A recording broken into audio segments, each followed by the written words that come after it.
ছবি, তিলজলার ছবি দেখছেন আপনারা। তিলজলায় বেআইনি বহুতল ভাঙা হচ্ছে আর তার সামনে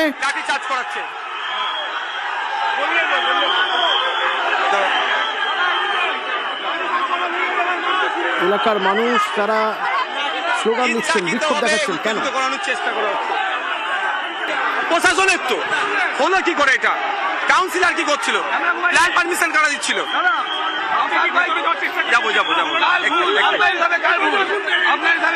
সরকারের ভুল। এখন যারা যারা ঘর থেকে বের হচ্ছে তাদের কি হবে? তাদেরকে পুনর্বাসনের ব্যবস্থা করার জন্য এখানে এসেছি।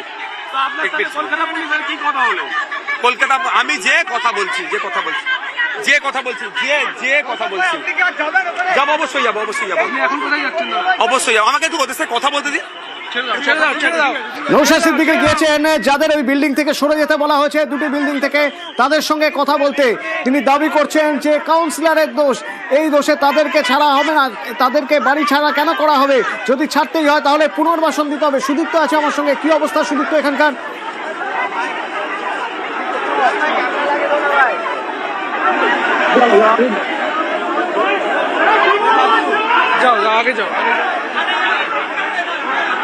না, সুদীপ্তর সঙ্গে যোগাযোগ করা যাচ্ছে না। আমার অপর সহকর্মী রয়েছেন ওখানে, অভিজিৎ রয়েছেন। অভিজিতের সঙ্গে কি যোগাযোগ করা যাচ্ছে? তুমি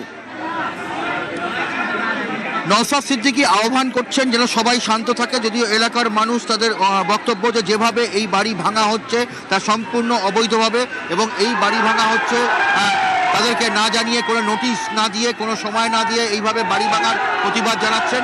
অন্যদিকে নওশাদ সিদ্দিকী জানাচ্ছেন যে আইনের ওপর ভরসা রাখতে হবে এবং তিনি প্রত্যেককে শান্ত হওয়ার আহ্বান জানাচ্ছেন। তবে মাঝে মধ্যেই পরিস্থিতি উত্তেজিত হচ্ছে এবং নওশাদ সিদ্দিকী আমরা দেখতে পাচ্ছি তিনি একটি বাইকের ওপর